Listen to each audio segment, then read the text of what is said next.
Estas formas también es lo que se ha venido llamando la desfuncionalización de canales. De canales, se sobreentiende de canales de conducción lenta con capacidad de sostener mecanismos de reentrada y explicar taquicardias ventriculares. Digamos que mientras me acaban de conectar a manera de introducción rápida, como ustedes saben, el modelo fisiopatológico que siempre hemos tenido en mente que explica la aparición de este tipo de taquicardias en pacientes con cardiopatía es el mecanismo reentrante, en donde existe generalmente una o dos zonas de bloqueo de la conducción, zonas inexcitables, que generalmente es cicatriz inexcitable o alguna estructura anatómica fibrosa, por ejemplo una válvula, etcétera, que permitan la presencia entre estas dos zonas de fibras de conducción lenta de miocardio que sobrevivieron a la anoxia de la enfermedad de que se trate y que garantizan así que pueda haber un gap excitable para que la reentrada se active fácilmente. Y todos los, digamos, el procedimiento percutáneo inicialmente de manera tradicional fue orientado a entender cuál era la zona crítica del circuito, los bystanders, la salida, la entrada, etcétera, por todos estos algoritmos publicados por el doctor Stevenson en su momento, pero que desafortunadamente implica la necesidad de que el paciente esté en taquicardia ventricular y que la esté tolerando para que podamos hacer todas las maniobras de pacemaker. Y esa es la enorme limitante. Si tenemos en mente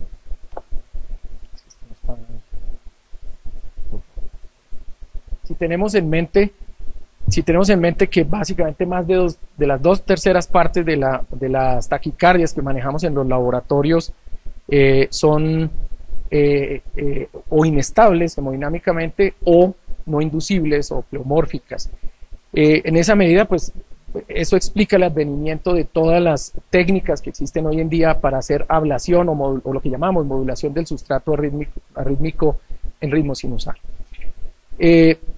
El inicio de estas técnicas, como ustedes saben, también se remonta al análisis que se hizo y a retomar los estudios y los datos publicados de la época del manejo quirúrgico de las arritmias ventriculares, cuando se abrían aneurismas apicales y se colocaban unas especies de parches que tenían múltiples electrodos de registro unipolar, se colocaban contra el endocardio en la vecindad del infarto y se registraba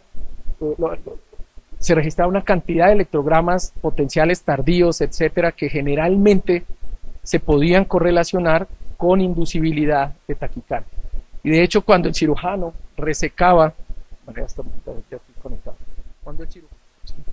cuando el cirujano resecaba este endocardio,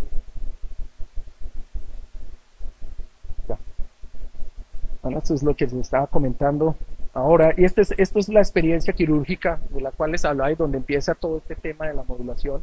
Este era el tipo de electrogramas que se registraban mediante estos parches que se colocaban de registros unipolares múltiples contra el endocardio, que eran además indicadores de posibilidad de inducción de taquicardia ventricular, y además cuando el cirujano resecaba ese endocardio en la vecindad del infarto, estos potenciales tardíos desaparecían, lo cual además se asociaba, con no inducibilidad de taquicardia ventricular. Y ese es, entre otras, el concepto que durante todo el día aplicamos hoy. Y se dieron cuenta que el método que sea, al final lo que pretendemos es eliminar esos electrogramas que entre otras, lo único que nos están indicando es que pertenecen o vienen de zonas de activación lenta, tan lenta que se activan más lento que el resto del ventrículo y después del QRS. Muy bien. Entonces, esto lo he mostrado varias veces, pero básicamente es para que entiendan la evolución del concepto. Entonces, inicialmente, ¿qué era lo que hacíamos? Por color, que obviamente corresponde a amplitud de electrogramas, definíamos dónde estaba la cicatriz. Para esta tecnología ustedes saben que es en rojo, en fucsia lo normal, y tratábamos de imaginar dónde está el mecanismo reentrante del paciente. Requeríamos, eso sí, de la presencia del electrograma de la taquicardia clínica para empezar a hacer estimulación en los bordes de la cicatriz hasta encontrar la zona donde se reproducía de manera exacta la morfología de la taquicardia. Esta es la TV espontánea, esta es el pacing, y ven que se corresponde exactamente, y sabíamos en ese momento que esta es la salida del circuito, y ustedes pueden ver la distancia entre el estímulo al QRS, esto es epicardia entre otras, era la más corta de todas. Y hacíamos ablación lineal en esos bordes de la cicatriz, lo cual evidentemente con el tiempo se asociaba a reaparición de más arritmias, porque estábamos tapando una salida, pero no sabíamos si había más circuitos o si evidentemente podía en la misma reentrada coger otra salida, etc. Después el concepto se extiende al aislamiento circunferencial mediante una aplicación lineal de radiofrecuencia en el borde de la cicatriz, que pretendía inicialmente un endpoint no muy claro, era básicamente no inducibilidad, pero no inducibilidad, ustedes saben que la misma anestesia puede dar no inducibilidad. Hoy en día se tienen endpoints más claros, que ustedes los vieron de pronto en la charla de aislamiento circunferencial, como es la ausencia de captura del resto del ventrículo cuando se estimula desde el centro de la cicatriz, y la ausencia de electrogramas anormales o la presencia de electrogramas disociados dentro de la cicatriz cuando se está en taquicardia, que se habla, lo que nos dice es un bloqueo de entrada. Es decir, el concepto hoy en día es similar al de una vena pulmonar. Hay bloqueo de entrada y bloqueo de salida para saber que el encircling estuvo bien hecho. Pero el encircling tiene limitantes, como todas las aproximaciones que tenemos para modular sustrato rítmico. Si ustedes se dan cuenta, este es uno de los casos que hemos realizado aquí, entre otras, me imagino que les es familiar al que acabamos de hacer, ¿no es cierto? Este era un infarto inferior, este es el endocardio, y se hizo un aislamiento tratando de hacer un encircling de la cicatriz, pero adivinen qué nos encontramos acá. Este es papilar, entre otros. Este era el papilar de ese paciente, y evidentemente fue el obstáculo para poder cerrar la línea circunferencial de la cicatriz, y ese es uno de los grandes limitantes, una de las grandes limitantes de la aproximación circunferencial para aislar cicatriz.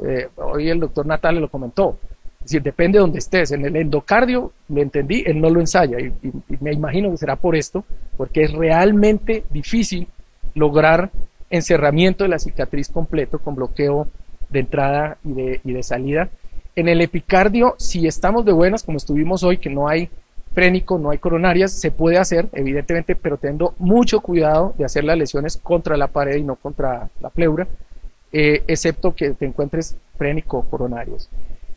Y el concepto evoluciona también, evoluciona un poco más digamos, a lo que se veía en cirugía, y es a la búsqueda de estos electrogramas anormales, tardíos y demás, que algunos han llamado lavas, como el grupo del doctor Heisinger, técnica similar en mi concepto a la que hace el doctor Natale, que él llama homogenización. Tal vez la única diferencia que yo veo entre los dos, y de hecho alguna vez se lo pregunté, que me dijera cuál era la diferencia para dejar de llamarlos de uno homogenización y otro lava, porque al fin y al cabo se fijan en casi las mismas particularidades del electrograma, pero la diferencia es que lo que me cuenta el doctor Natale es que él no hace ablación de electrogramas fragmentados de alta frecuencia si no son tardíos. Y si ustedes ven los papers del doctor Heisinger, incluyen electrogramas de alta frecuencia, así estén dentro del electrograma que está abajo del QRS, así no sean tardíos. Pero en fin, al final lo que ambos procedimientos buscan es eliminación de electrogramas anormales dentro de la cicatriz, volviendo la cicatriz inexcitable y potencialmente no inducible al paciente. Y hay otra técnica más, que es la del doctor de la Vela, que es la de abolición de potenciales tardíos, que lo hace mediante es decir, se marca cada uno de los electrogramas en el borde y dentro de la cicatriz, y el software, cualquiera de las marcas, te da la zona donde se encuentran los potenciales más tardíos de todos, y en principio se hace una ablación tratando de eliminar esa zona de potenciales tardíos. Muy bien. El tema ¿cuál es? Es que perdón, yo me devuelvo. Cuando ustedes ven este set de lesiones, y cuando uno está con el catéter registrando localmente el electrograma, uno ve un electrograma aislado, pero uno no ve una secuencia de activación. Es decir, uno no tiene ni idea exactamente si esto pertenece a qué circuito, al circuito de la taquicardia clínica, o será otro circuito, o dónde. A diferencia de los cirujanos, porque los cirujanos en su experiencia, recuerden, colocaban un parche con múltiples electrodos unipolares y permitían ver una secuencia de la activación de esos electrogramas tardíos. Eso se ha solucionado en parte con el advenimiento de mapeo de muy alta definición, con catéteres multipolares que te puedan registrar al mismo tiempo y te puedan dar alguna sugerencia de qué es lo que está haciendo. Esquemáticamente, siempre que hacemos estas aproximaciones nos imaginamos, cuando hacemos entrainment, como en el caso, como en la primera ablación que se hizo del caso que yo terminé en la tarde, se imagina el circuito, se imagina que está en el elipse. Cuando hacemos aproximación lineal, nos estamos imaginando que estamos cortando la entrada o potencialmente la salida de un circuito. Cuando hacemos aislamiento circunferencial, pues es más fácil de imaginar que todo está dentro, no sabe dónde está, pero alguna parte está dentro. Y cuando hacemos lava, estamos en cualquier parte, pero imaginándonos que estamos en alguna rama, llámese bystander, circuito crítico, perdón, istmo crítico de algún circuito. El problema con todas estas aproximaciones es que no podemos saber, si no vamos más allá, cuál es la cicatriz culpable de la arritmia clínica del paciente. Entre otras, eso lo vemos en Chagas. En Chagas no es infrecuente encontrar un paciente con un aneurisma apical y un aneurisma basal, ¿no es cierto? O con una cicatriz del ventrículo izquierdo y una en el tracto de salida del ventrículo derecho. El problema, ¿por cuál empiezas? Si tu approach es solo ir a hacer lavas o encircling de la taquicardia, lo que sea, pues de pronto te gastaste todo el día haciendo la cicatriz que no era la clínica del paciente. Entonces ese es en parte el problema. Y eso es realidad cuando no tenemos disponible el electrocardiograma de la taquicardia clínica. Cuando tú lo tienes, pues te orientas, y si es bloqueo rama derecha, eje inferior derecho y con pinta de ser epicárdica, pues te vas al aneurisma basal, etcétera. Pero el problema es que en la mayoría de los casos que hacemos no tenemos electrocardiograma de la taquicardia porque son pacientes con múltiples choques, etcétera. El segundo punto es que, y ustedes lo vieron hoy, toda la tarde, de hecho, cuando registramos electrogramas es supremamente difícil saber si el electrograma normal, LAVA, como se llame, es un near field, es un registro de campo cercano o campo lejano, ¿no es cierto? Y lo vieron, tuvimos que hacer una cantidad de técnicas y estimular a ver si lo capturamos, si no, si está disociado, para saber si es algo que valga la pena gastarle tiempo en ablactarlo. Yo personalmente pienso que muchas veces, muchos de los electrogramas que estamos registrando probablemente no son exactamente locales y potencialmente podemos estar haciendo ablación de más. De hecho, les comento que, bueno, ustedes me escucharon, el electrograma desde el inicio del procedimiento, que estaba cerca al papilar, que se veía muy bien como un lava, que cuando se estimuló no se capturó y cuando se indujo taquicardia estaba disociado, evidentemente no era al menos de esa zona. Al final del procedimiento quedó más tardío del QRS, pero seguía sin captura. No lo capturábamos desde el sitio opuesto del epicardio. En el epicardio, en el sitio opuesto, no había nada, no había pacing, no había electrogramas tardíos, nada. Es decir, no sabemos de dónde viene, pero no viene de ninguna de las partes que estuvimos tocando puestas. Ve tú a saber si viene del mesocardio y simplemente aislamos fue el mesocardio, habiendo quemado el epi y el endo. Muy bien. Ahora el punto es, y algo se discutió hoy, es cómo hacer más eficientes estos procedimientos. Ustedes se dieron cuenta de la cantidad de ablación que, por ejemplo, la tarde tuve que hacer, una cicatriz enorme, y uno se imagina que si tenemos forma de saber por dónde empieza un canal, al menos su expresión epicárdica o endocárdica, donde estemos, y dónde termina, pues uno se imaginaría que si yo ablactase acá, y potencialmente acá, de pronto me ahorraría toda la ablación que es ir acá. Y aún más, pues si no tengo ni idea dónde está el canal, sino simplemente estoy aplicando sobre lo que voy a encontrar. Entonces tenemos problemas de eficiencia con esto realmente, y la sensación es que tiene que encontrarse de alguna forma algún método de más alta densidad y que nos diga, nos hable no solo de amplitud y de color, sino que nos hable de función, de activación, porque en ese entonces sabremos a dónde ir más eficientemente a ablactar. Este es un ejemplo claro de lo que yo les mostraba de Fermín, facilitado por Fermín, de una cicatriz lateral. Esta es la taquicardia, se asumió que venía de esa zona, se hace el encircling de la cicatriz, de hecho se logra, se logra hacer el bloqueo de salida, estimulando desde ahí no se captura el ventrículo, se induce taquicardia y en la mitad de la cicatriz se registra este electrograma disociado de la taquicardia. Es decir, no tiene nada que ver la cicatriz con esa taquicardia, y hoy también lo vimos, pero esto me sirve a mí para reforzar el concepto de que no solo se trata de ver una cicatriz, irla a encerrar y ya está, sino que debemos hacer algún esfuerzo por saber si esa es la cicatriz realmente culpable de la arritmia, o al menos en cicatrices transmurales si estoy sobre la superficie correcta, si es epicárdica la que contiene la zona crítica del circuito de Selene. En este caso finalmente van al EPI, encuentran en este borde el istmo de la taquicardia representado por este potencial mesodiastólico que es ablactado y quema la taquicardia. Eso nos lleva entonces y es lo que hemos venido haciendo hace algún tiempo en nuestro laboratorio, a tratar de pensar en otra forma de hacer este tipo de modulaciones, y es pensar en cómo identificar canales, cómo identificar cuáles son los canales que están soportando la reentrada de la taquicardia del paciente. Hay una forma publicada hace rato de hacer lo que ustedes todos han oído hoy hablar acá, que es la del doctor Berrueso y algunos otros grupos de investigadores, en las que en principio los identifican basados en imágenes de resonancia nuclear magnética que integran con CARTO, pero en la cual no sé qué tanta reproducibilidad de la experiencia de ellos hay. Al menos nosotros no hemos podido y no tenemos el software, que entre otras no está comercialmente disponible. No sé si alguno lo conoce, pero ese es el gran problema, que no lo podemos reproducir en otro laboratorio, y suena buenísimo, súper interesante, pero a la fecha no está disponible. Muy bien, entonces lo que nosotros tenemos como hipótesis es que si nosotros pudiésemos de alguna manera, diferentes imágenes, delinear los canales que soportan reentradas dentro de una cicatriz, al menos su superficie epicárdica o endocárdica, podríamos hacer un procedimiento más eficiente. Nuestra hipótesis es que primero creemos que sí, o en esa época, primero creíamos que sí se pueden identificar.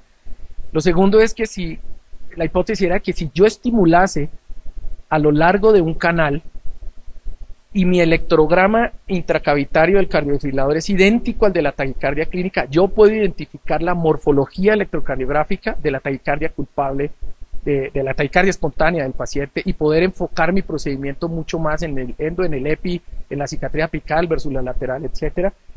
Y además, la hipótesis también apunta a que si yo soy capaz de definir muy bien los canales y de poderlos ablactar, probablemente voy a ahorrar cantidad de lesiones de radiofrecuencia y podría potencialmente hacer más eficiente el procedimiento. Y eso fue lo que empezamos a hacer, repito, hace algunos meses. Este es un paciente con cardiopatía chagásica, fracción de eyección del 40%, etcétera, recurrente con choques, bueno, en fin. Esta es la cicatriz epicárdica clásica de enfermedad de Chagas, y lo que hicimos, empezamos a hacer el análisis de los electrogramas dentro de la cicatriz. Ustedes pueden ver ese tipo de potenciales que para el doctor Heisinger sería lava, para el doctor Natale serían fragmentados para homogenización, son tardíos para otros, y ustedes pueden ver, esto les recuerdo, se hace punto a punto, es decir, esta secuencia lo hace uno en el análisis posterior, pero evidentemente se ve una secuencia de activación, aquí también, que sugiere potencialmente un canal, donde no ven puntos era porque la cicatriz era inexcitable. Entonces después lo que hacemos, bueno, imaginándonos que esto es un potencial canal, hacemos pacing, y con el pacing tomamos el primer pacing que hagamos, lo tomamos como el modelo, haciendo de cuenta que era una taquicardia, ¿no es cierto? Pero es un pace mapping, pero simplemente le decimos al software, téngalo en mente para que compare el resto de pace mappings con este pace map. Y empezamos a estimular a lo largo del canal sugerido. Miren arriba el catéter, cómo va, y la reproducibilidad es exacta, 0.97, 0.97, etc. Esto confirma, evidentemente, que ese es un canal. Es decir, no hay otra explicación para que tú captures con exactamente la misma morfología, y la espiga, entre otras, espiga QRS, se va, perdón, ¿llegué? Sí, se va aumentando, si ustedes se dan cuenta, se aumenta acá y se va haciendo más corta a medida que vamos llegando a la salida. En ese momento, eso no lo tengo en el slide, la clave es comparar el electrograma intracavital. del cardiodesfibrilador, y en este caso era idéntico al de la taquicardia clínica. Entonces eso nos llevó a saber que esta era la morfología de la taquicardia clínica, y los números están pendientes porque estamos en colección de nuestra serie prospectiva, pero les puedo asegurar que digamos que la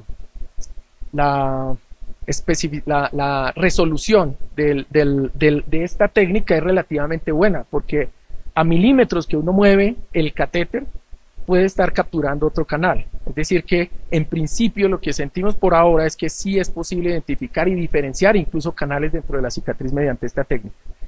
Este era el otro canal, y evidentemente lo que hacemos después es hacer una línea de ablación siguiendo el canal, lo cual es discutible. Esta es la aproximación que en principio tenemos, pero repito, si uno pudiese de pronto cortar la entrada y eventualmente la salida del canal, potencialmente nos ahorraríamos tiempo. Este es otro caso, y ya voy a terminar con este, de una paciente con una cardiomiopatía dilatada idiopática que llega con múltiples choques del desfibrilador a nuestro servicio. Acá está.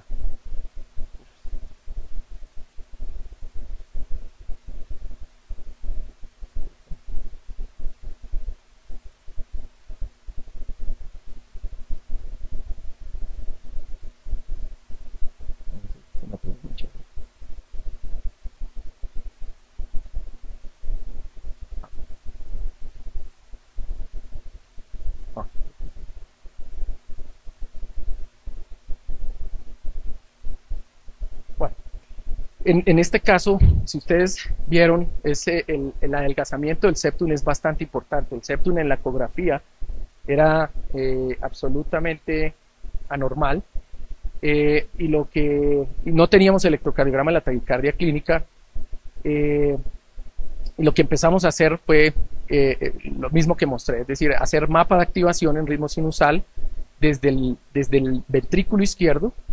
Evidentemente encontramos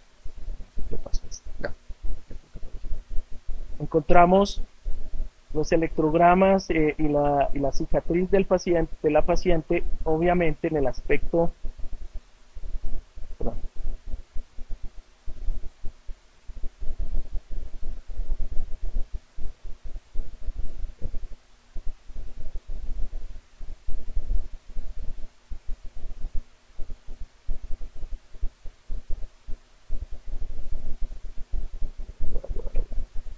lo que hicimos en esta paciente para tratar de identificar cuál era su taquicardia clínica y poder saber por dónde empezar a trabajar, entre otras, porque estos pacientes, como ustedes saben, pueden tener la zona crítica del circuito de sus arritmias tanto en el lado izquierdo como en el lado derecho del septum interventricular. Entonces le hicimos NIPS, con lo cual no indujimos absolutamente nada.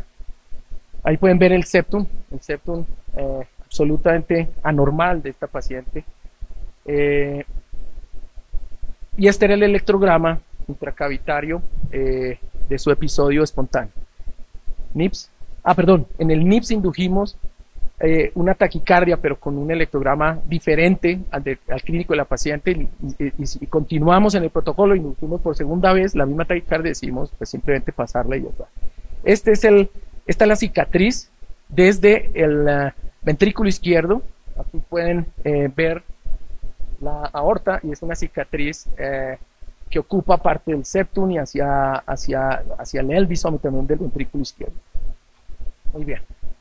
En este caso hicimos lo mismo, ¿no es cierto? Empezamos a hacer un estímulo, lo grabamos como el patrón y empezamos a estimular a lo largo de la cicatriz. Ustedes pueden ver que se reproduce con exactitud el mismo patrón, sugiriéndonos que potencialmente en esa zona hay un canal. Lo delimitamos. Nos fuimos, ahí pueden ver el catéter en la zona donde estábamos registrando este tipo de paging. Este es el aspecto desde el ventrículo derecho, desde el tracto de salida del ventrículo derecho, es el tracto y acá es el ventrículo izquierdo de esa cicatriz. Y este es el tracto de salida del ventrículo derecho, que se corresponde exactamente al lado opuesto del ventrículo izquierdo, en donde además, desde el lado derecho, capturamos exactamente la misma morfología, pero miren la espiga QRS que hay. Es supremamente larga, es decir, probablemente la entrada del circuito de esta cicatriz empieza en el tracto salida del ventrículo derecho y termina y se va hacia el aspecto de la cicatriz del ventrículo izquierdo. En este caso, lo que hicimos pues ablación desde ambos aspectos de la cicatriz, como ustedes pueden ver, tratando de seguir el canal. No es muy fácil aplicar en esa zona porque estamos inmediatamente debajo de la válvula aórtica, a veces no es fácil engancharse ahí. Y al final lo que dejamos es inexcitable ambos lados de la cicatriz y no inducible. Hicimos también lo mismo desde el lado derecho. Déjenme concluir entonces por decirles que hasta ahora de nuestra hipótesis hemos hemos probado para nosotros que es posible delimitar canales mediante esta técnica de análisis de electrograma y de pace mapping. Estamos pendientes de demostrar que la resolución de la estimulación es suficiente para poder identificar diferentes circuitos dentro del paciente, diferentes tipos de taquicardia, y tenemos pendiente de mostrar también que este método de ablación pueda ser más eficiente y manteniendo al menos los mismos resultados de las otras técnicas. Gracias.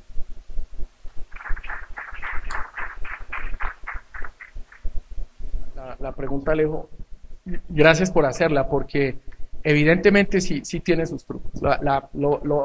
Primero, hay que mencionar que hay dos tecnologías disponibles. Una, pues ya la vieron, la de Biosense, que se llama PASO, que todo el día hemos hablado de lo mismo.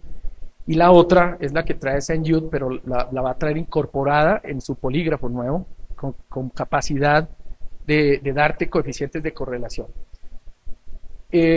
Sea cual sea la tecnología, lo que es fundamental es comparar lo que nos interesa, porque muchas veces el técnico se puede confundir. Entonces te compara la taquicardia con una taquicardia, con la misma taquicardia, entonces te da perfecto la correlación. Y eso sucede con frecuencia. Por ejemplo, en extrasístole es súper frecuente. Ellos toman una extrasístole espontánea pensando que es el pace mapping y te lo comparan con la otra extrasístole espontánea y tú dices, estoy perfecto, y resulta que estás en otro lado. Entonces, eso es fundamental. Tercero y muy importante, no solo es importante al final el coeficiente total de correlación, será el promedio, que es el de que estamos diciendo 0.90 y tanto, sino además corroborar que cada uno de los leads, en cada una de las derivaciones, el coeficiente sea igual de bueno. ¿No es cierto? Porque ese es el problema de los promedios. Puedes tener 10 muy buenos o 11 muy buenos y uno terrible y el promedio te da bueno, pero no estás en el sitio, no estás en el sitio correcto. Entonces, cada uno de los leads debe tener buena correlación también, así el promedio de todos sea bueno.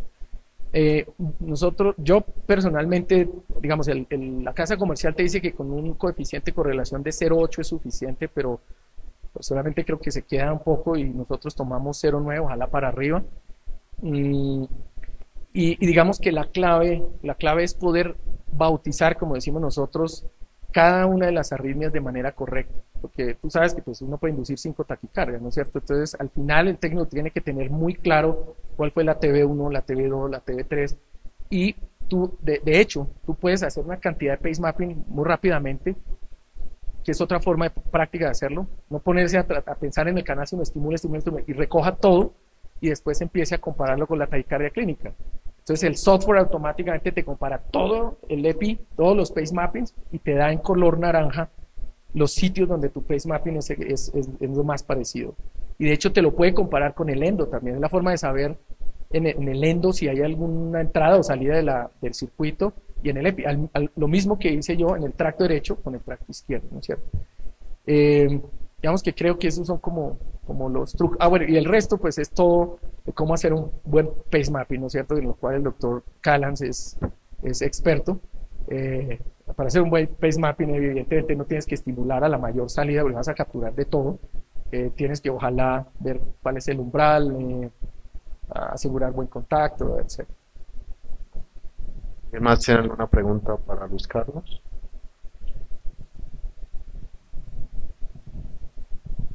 Bueno, antes que nada, Luis Carlos, felicidades, me parece muy buena la técnica, habría que ponerle un nombre, ¿no? Lo que va a hacer.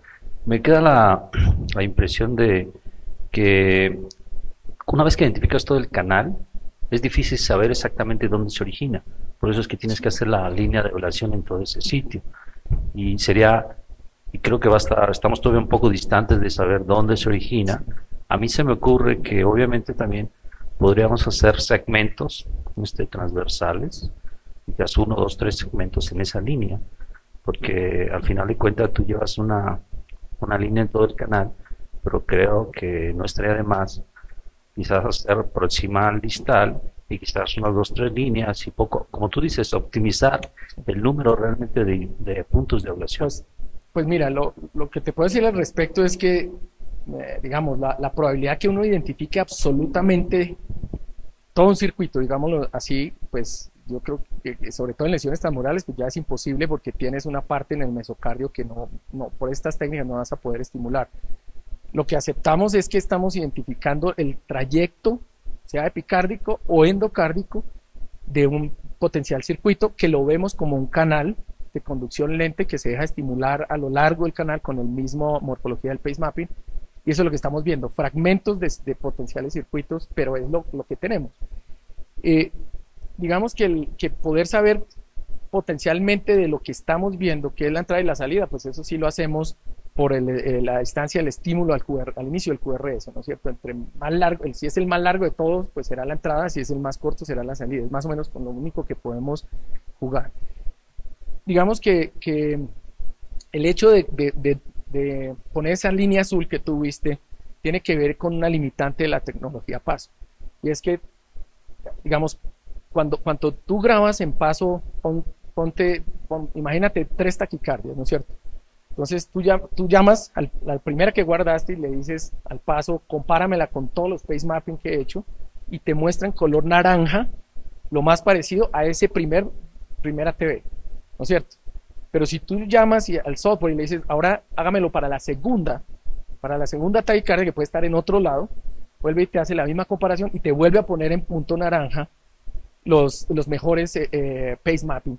Entonces te quedas perdido si tú no, digamos, manualmente le dices al técnico, por favor, en esta morfología, úname los puntos naranja, que ese debe ser el primer canal, ¿no es cierto? Y para la segunda póngame en color verde, y para la tercera en color naranja, azul o qué sé yo.